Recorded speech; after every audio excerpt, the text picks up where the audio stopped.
Ayan, magandang gabi mga kababayan. Pupuntahan natin si Ate Tintin. Nag-iingay na naman siya. Ganito siya mga kababayan. May mga oras na maingay siya sa gabi o araw po. Puntahan natin. Ate Tin, huwag na mag-ingay. Matulog na. Tama na yan. Pahinga na ikaw, Ate Tin. Ganyan siya mga kababayan. Tuwing gabi, nagkakaganyan si Ate Tintin. Nakakaawa naman talaga. Bali, sa madaling panahon, gagaling din siya. Kaya ito mga kababayan, kahit anong oras sa ating gabi, nagigising na lang yung team. Ito, nagising ako. May naigi ko po mga kababayan na puntahan kasi hindi natin alam mga kababayan kung ano yung posibilidad na pwede niyang gawin mga kababayan. Ate Tin, tama na yan. Matulog ka na. Huwag na maingay Ate Tin, tulog na tayo. Ganyan po siya mga kababayan pag nagwawala po talaga siya. Kaya ginigisingan po namin siya mga kababayan.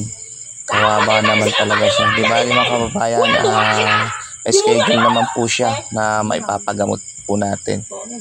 Kunting tiyaga, kunting tiis na lang mga kababayan at alam naman natin na sa mga ganito na tinutulungan ni Daddy Frankie after ng gamutan, syempre makakabalik na sila sa dati nilang buhay, may babalik na rin natin sila sa kanya-kanilang pamilya.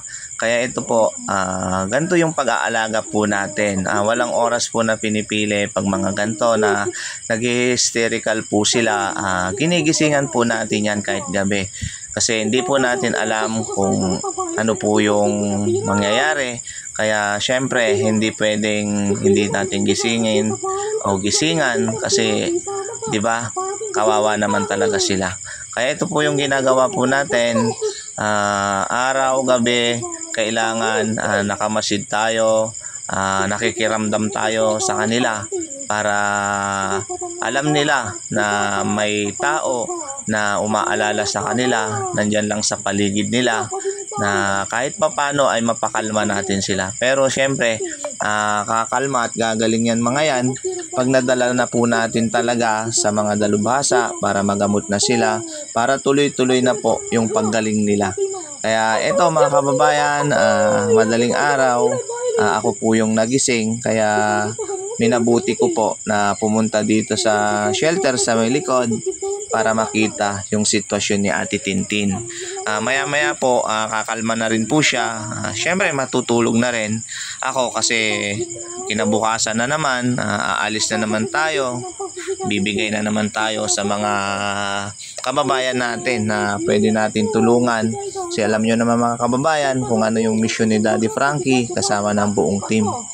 Kaya ito mga kababayan, maya-maya okay na rin siya. So Ate Tin, matulog ka na.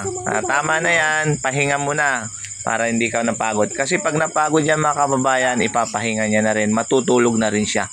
Si JR nandyan sa kabila, tulog na siya.